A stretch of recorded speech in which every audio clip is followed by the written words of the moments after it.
আস্তে জুকে ছেড়ে দিয়ে তার আসনে বসে। এরপর পুরো প্লেনের কন্ট্রোল তার নিজের হাতে নিয়ে নেয়। প্রচন্ড বাতাসে প্লেনটি ডান দিকে ঢুলে পড়ে। এটা দেখে যাত্রীদের মনে পুরোপুরি আতঙ্ক ছড়িয়ে পড়ে আর তারা সিট বেল্ট শক্ত করে বেঁধে নেয়। এয়ার হোস্টেসরা তাদের নিজেদের জীবন বাজি রেখে সেখানে থাকা বাচ্চা এবং বয়স্কদের সাহায্য করতে থাকে। অন্যদিকে ক্যাপ্টেন লিউ তার সর্বোচ্চ চেষ্টা করে প্লেনকে কন্ট্রোল করার জন্য। লিউ হঠাৎ প্লেনটিকে বাম দিকে মোড় দিয়ে জুকে বাহির থেকে ককপিটের ভিতরে নিয়ে আসে। এর ফলে হঠাৎ ককপিটের দরজা খুলে যায় এবং প্রচন্ড বাতাস ভিতরে ঢুকতে থাকে।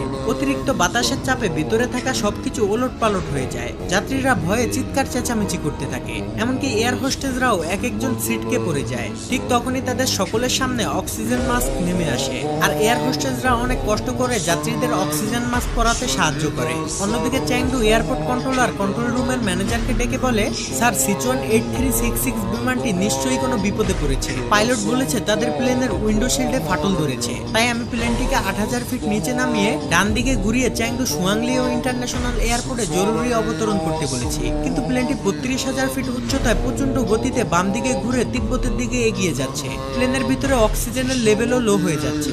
এতে তো প্লেন ক্র্যাশ করতে পারে। আমি ক্যাপ্টেনের সাথে যোগাযোগ করার চেষ্টা করছি, কিন্তু ক্যাপ্টেন কোনো রিপ্লাই দিচ্ছে না। প্লেনের সাথে রেডিও কানেকশন বিচ্ছিন্ন হয়ে গিয়েছে, শুধুমাত্র রাডারের সাথে কানেকশন আছে।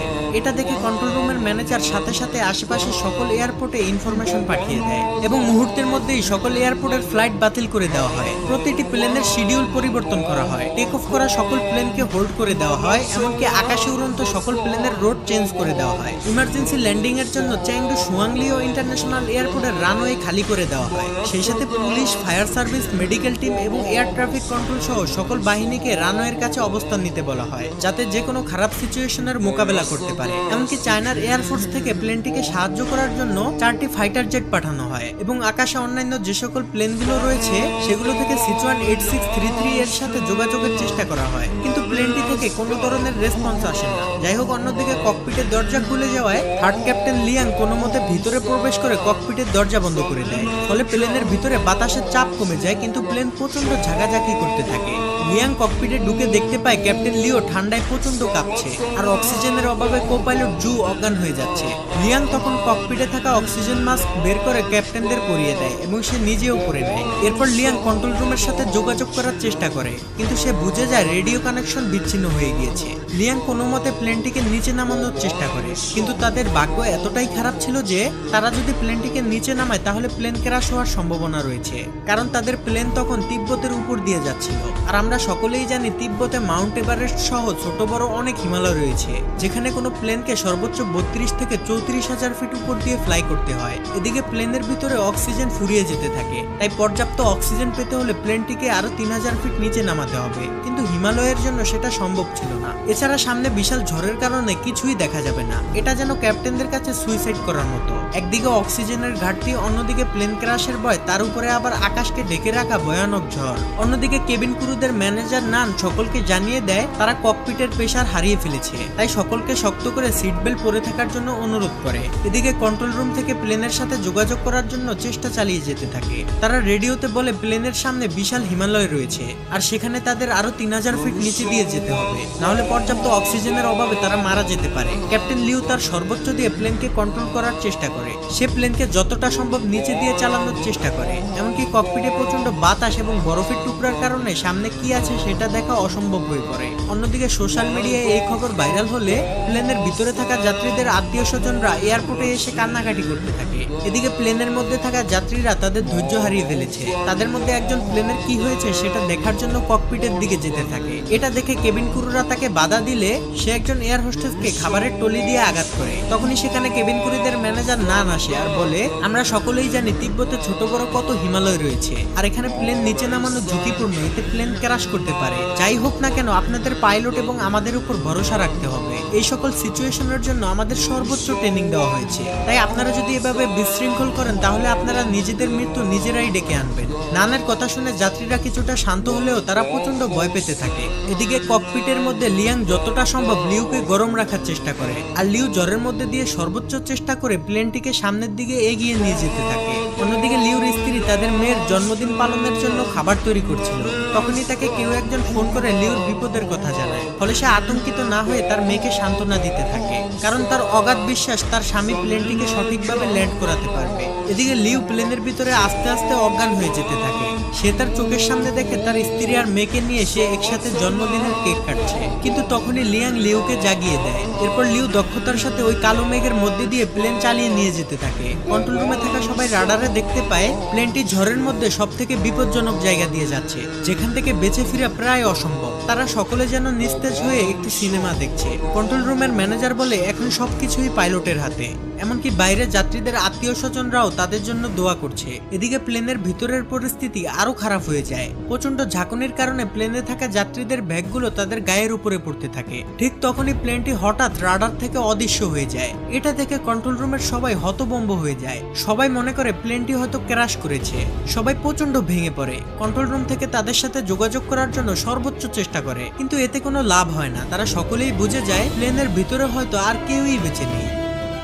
কিন্তু না, অলৌকিকভাবে যাত্রীরা তখনও জীবিত ছিল এবং প্লেনটিও চলছিল। ঝড়ের ভিতরে কিছু না দেখতে পেয়ে লিউ মনে করে প্লেন হয়তো পাহাড়ের সাথে ধাক্কা খাবে, তাই সে লিভার টেনে প্লেনটিকে আরো উঁচুতে নিয়ে যায়। এতে প্লেনের ভিতরের ঝাঁকুনি বেড়ে পরিস্থিতি আরো খারাপের দিকে যেতে থাকে। লিউর মাথায় তখন একটা জিনিসই ঘুরছিল যে প্লেনের মধ্যে থাকা 19 জন যাত্রী এবং সে সহ 9 জন ক্রু মেম্বারের জীবন এখন তার হাতে, অর্থাৎ 128 জন মানুষের প্রাণ হাতে নিয়ে লিউ তার সম্পূর্ণ অভিজ্ঞতা দিয়ে প্লেনটিকে কন্ট্রোল করতে থাকে। মৃত্যুকে কাছ থেকে দেখা যাত্রীগুলো এখন তাদের মনের কথা বলতে শুরু করে। অনেকেই জীবনের শেষ ভিডিও বানায় তাদের প্রিয়জনদের জন্য। আর কিছুক্ষণের মধ্যেই প্লেনটি ঝড় থেকে বের হয়ে আসে।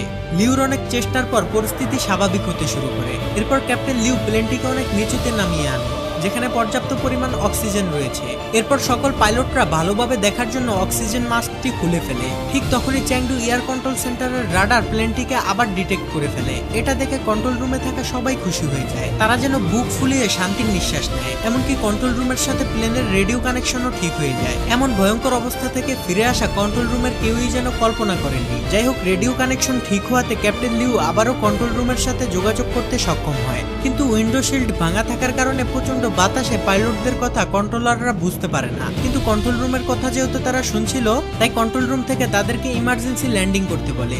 সাথে সাথে ক্যাপ্টেন লিউ ল্যান্ডিং গিয়ার চালু করে দেয়। আর এই সিগন্যাল পেয়ে কেবিন ক্রুদের ম্যানেজার নান যাত্রীদেরকে ইমার্জেন্সি ক্র্যাশ ল্যান্ডিং এর জন্য প্রস্তুতি নিতে বলে। অন্যদিকে প্লেন প্রচন্ড গতিতে রানওয়ের দিকে যেতে থাকে। আর এই টান টান উত্তেজনাপূর্ণ ফুটেজ ধারণ করে চ্যাংডুর গণমাধ্যম কর্মীরা। এদিকে প্লেনের ভিতরে যাত্রীরা ইমার্জেন্সি ল্যান্ডিং এর জন্য প্রস্তুতি নিয়ে নেয়। তারা মনে মনে দোয়া প্রার্থনা করতে থাকে। অন্যদিকে fire service, medical team, air traffic control সহ সবাই প্রস্তুত হয়ে যায়। ক্যাপ্টেন লিউ তার কোপাইলট জু আর লিয়াংকে নিয়ে কোনো ধরনের ঝামেলা ছাড়াই মাটি স্পর্শ করে। কিন্তু বিপদ তখনও কাটেনি, কারণ চ্যাংডু এয়ারপোর্টের রানওয়ে ছিল খুবই ছোট আর প্লেনের গতি ছিল অনেক বেশি। ক্যাপ্টেন লিউ ইঞ্জিনের থ্রাস্ট কমানোর জন্য লিভার টান দিলে দেখে ইঞ্জিন স্লো করার লিভারটি লক হয়ে গিয়েছে। তাই প্লেন প্রচন্ড গতি নিয়ে সামনের দিকে এগিয়ে যেতে থাকে। এটা দেখে সেকেন্ড পাইলট জু লেগ ব্রেক দিয়ে প্লেনটিকে থামানোর চেষ্টা করে, কিন্তু অতিরিক্ত ব্রেকের প্রেসারে প্লেনের একটি চাকা ফেটে যায়। এটা দেখে কন্ট্রোল রুমের সবাই ভয় পেয়ে যায়। জু তার সর্বোচ্চ শক্তি দিয়ে লেগ ব্রেক চেপে ধরে, কিন্তু এতে খুব বেশি একটা কাজ হচ্ছিল না। এদিকে রানওয়ে প্রায় শেষ হতে চলেছে,